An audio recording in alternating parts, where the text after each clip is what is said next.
বলেছেন আজকে যদি আমরা মুসলমানরা আমাদের শিক্ষা এবং দীক্ষা এবং ঐতিহ্য আমরা যদি রক্ষা না করি, তাহলে পাগল ছাগলরা আমাদের ইসলামের ঐতিহ্য রক্ষা করবে না। আমাদের শক্তি আছে, সাহস আছে, হিম্মত আছে।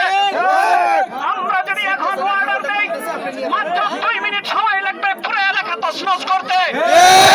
আমরা কখনো আইনকে নিজের হাতে তুলে নিতে বিশ্বাসী হয়, কারণ আমরা শতভাগ আমরা আইনের প্রতি আস্থাশীল এবং কোনো মতেই যেন সমাজে বিশৃঙ্খলা না ঘটে, যেন কোনোভাবেই কোনো ধরনের অপ্রীতিকর ঘটনা না ঘটে, সেই দিকে আমরা খেয়াল রাখবো ইনশাআল্লাহ।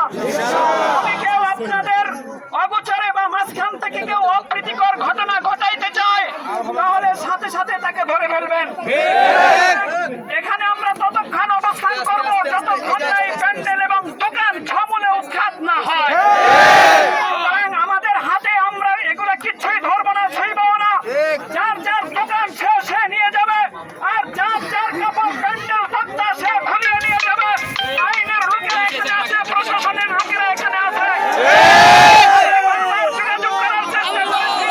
ডিউটি অফিসারের সাথে কথা হয়েছে, আলহামদুলিল্লাহ তারা আশ্বাস দিয়েছিল, তাদের কথা তারা রেখেছে, আমরাও আমাদের কথা রাখবো ইনশাআল্লাহ। শুধু আমরা একটু সময় এখানে অবস্থান করবো। এই অবস্থানের মধ্য দিয়ে এই যে যত খেলনা বেলনা আছে, আপনারা 10 মিনিট সময় পাবেন, আপনারা শুরু করে দেন, খোলেন, এই অবস্থান চলে যান। যদি না যান 10 মিনিটের পরে আপনাদেরকে এখানে দেখা যায়, তাহলে তো হয়তো জনতা জানে আপনাদেরকে কিভাবে এখান থেকে উৎখাত করতে হবে।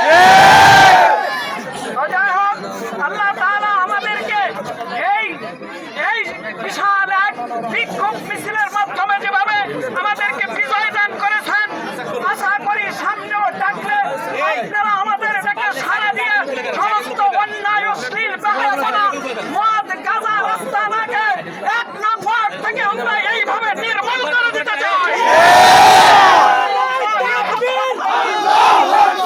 ইসলামের শত্রুরা হুঁশিয়ার সাবধান, ইসলামের শত্রুরা হুঁশিয়ার সাবধান, ভারতের দালালরা হুঁশিয়ার সাবধান। নারে তাকবীর, আল্লাহু আকবার।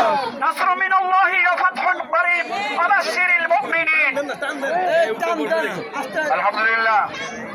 ভাই এখানে